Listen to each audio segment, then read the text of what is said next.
जय हिंद। नमस्कार दोस्तों। आज बहुत एक यूनिक सा टॉपिक है जो हर एक देश के नागरिक को, अलग देश की तो बातें छोड़ दीजिए, इंडिया के नागरिक को इसके बारे में all informations and all knowledge होना ही चाहिए।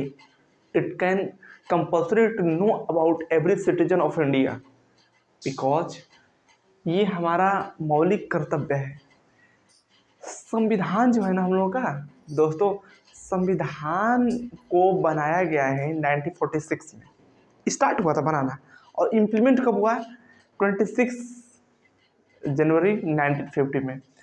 तो हम बात कर लेते हैं कि जो संविधान के में आपको पता है कि 395 अनुच्छेद हैं, 22 भाग हैं और 12 अनुसूचियाँ हैं।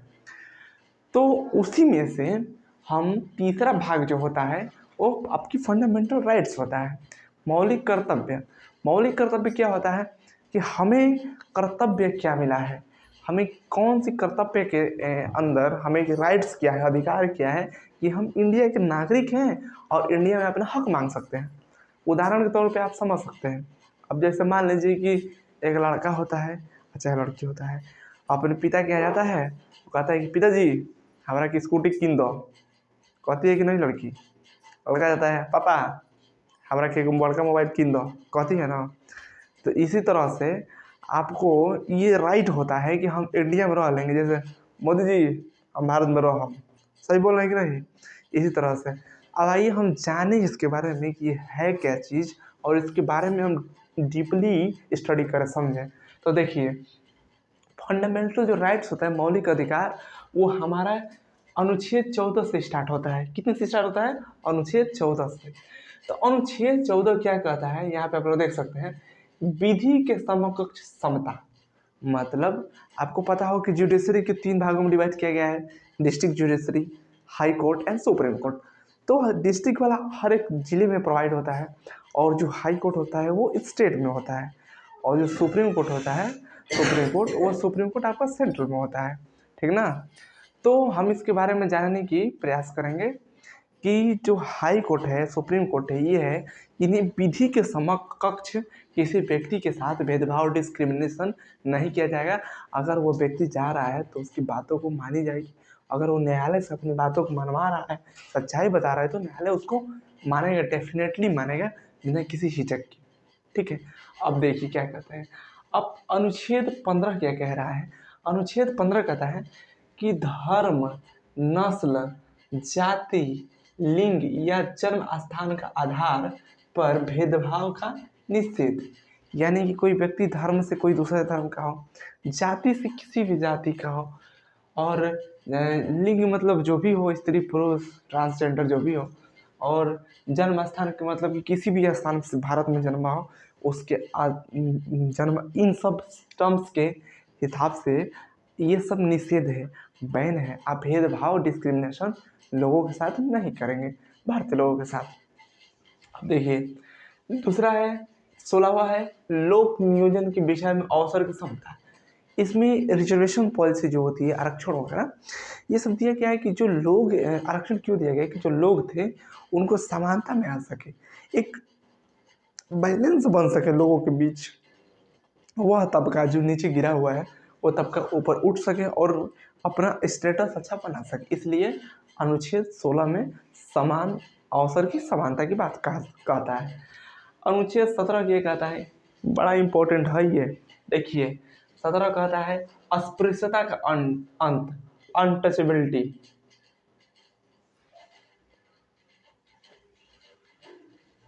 अनटचेबिलिटी माने भैया छुआ छुई ना करिए, ठीक ना। अनटचेबिलिटी माने छुआछूत से दूरी। जब कोई व्यक्ति किसी के साथ डिस्क्रिमिनेशन करता है, जब कोई व्यक्ति किसी के साथ डिस्क्रिमिनेशन करता है तो छुआछूत क्या होता है? छुआछूत आपका लोगों के साथ छुआछूत क्यों करेंगे?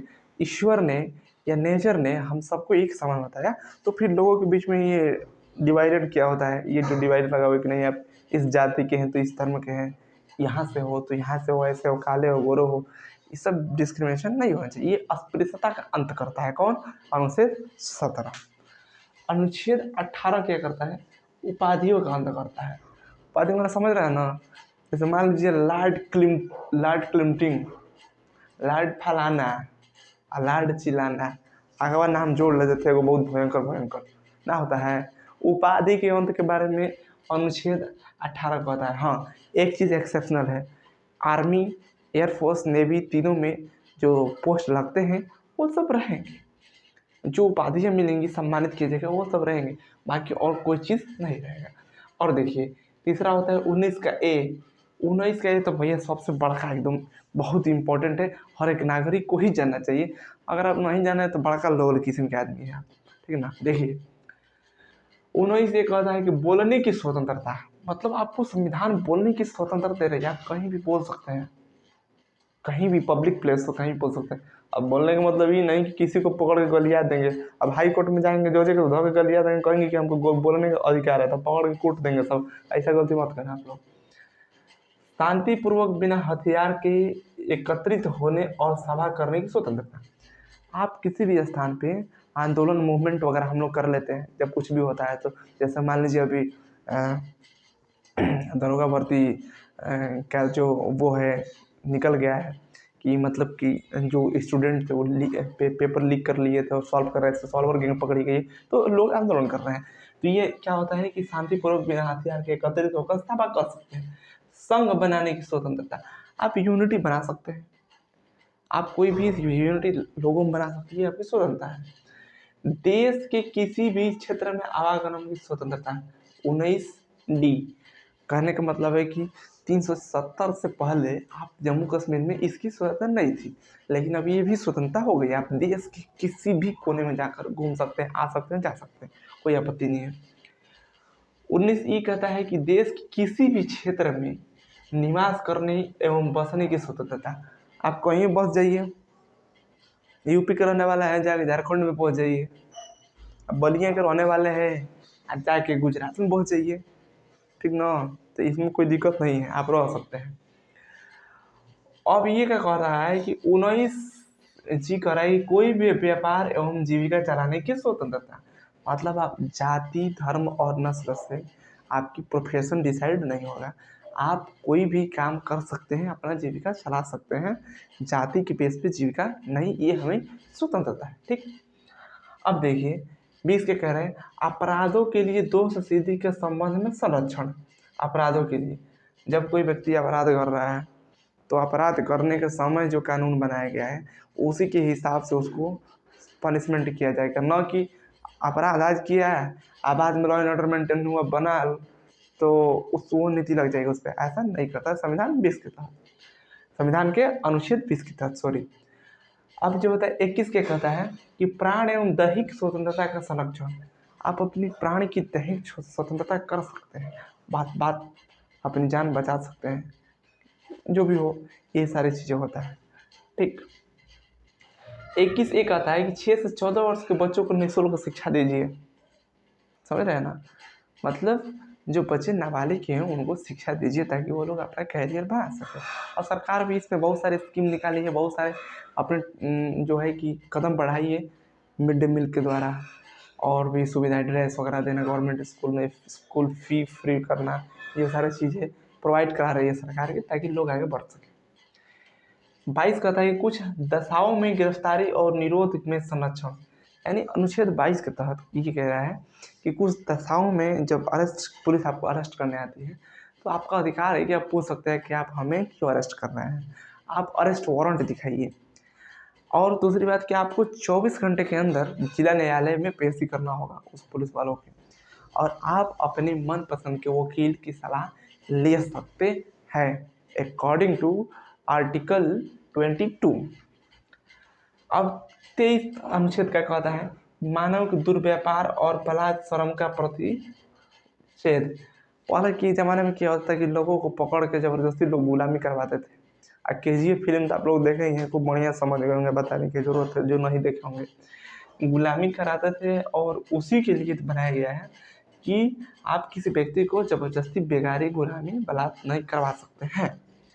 अब 23 के कह रहा है, यही बात बोल रहा है। और 24 बालकों के नियोजन का प्रतिषेध, यानी 14 वर्ष माने कोई भी नाबालिग बच्चा कंपनी फैक्ट्री में काम करते हुए पकड़ा गया तो कंपनी मालिक पकड़ा जाएगा, जेल और सब हो जाएगा, बेल नहीं होगा।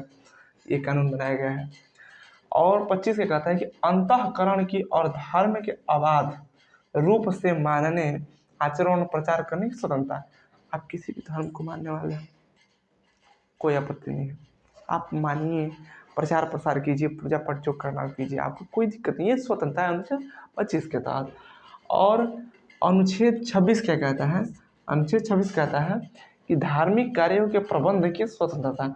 आप किसी भी धर्म के हो, अपने धार्मिक संरक्षण करने के लिए, अपने कल्चर को बनाने के लिए आप उसका संरक्षण कर सकते हैं, धार्मिक कार्य कर सकते हैं, कोई दिक्कत नहीं, आपको स्वतंत्रता है। 27 क्या कहता है कि धर्म संस्थान में पैसे देने वालों पर सरकार टैक्स नहीं लगाएगी। कहने का मतलब ये है कि जो व्यक्ति अगर किसी धर्म संस्थान में पैसा दे रहा है, उस व्यक्ति पर सरकार अपना टैक्स नहीं लगाएगी, वो टैक्स फ्री होगा। और संविधान के आर्टिकल 28 बहुत इम्पोर्टेंट है भैया। ये कहता है, जानते क्या कहता है? ये कहता है कि जब कभी भी स्कूल में धर्म की शिक्षा दी जाए, धर्म की शिक्षा दी जाए, वह निषेध है। किसी भी स्कूल में आप पर्टिकुलर किसी धर्म का, विशेषतः किसी एक धर्म का शिक्षा नहीं दे सकते हैं, चाहे कुछ भी हो।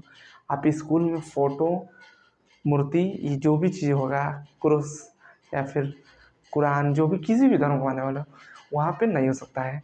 एजुकेशन धर्मनिरपेक्ष सेकुलरिज्म होने चाहिए, ताकि आप अपने मन से किसी धर्म को मानने वाले हो, मानिए।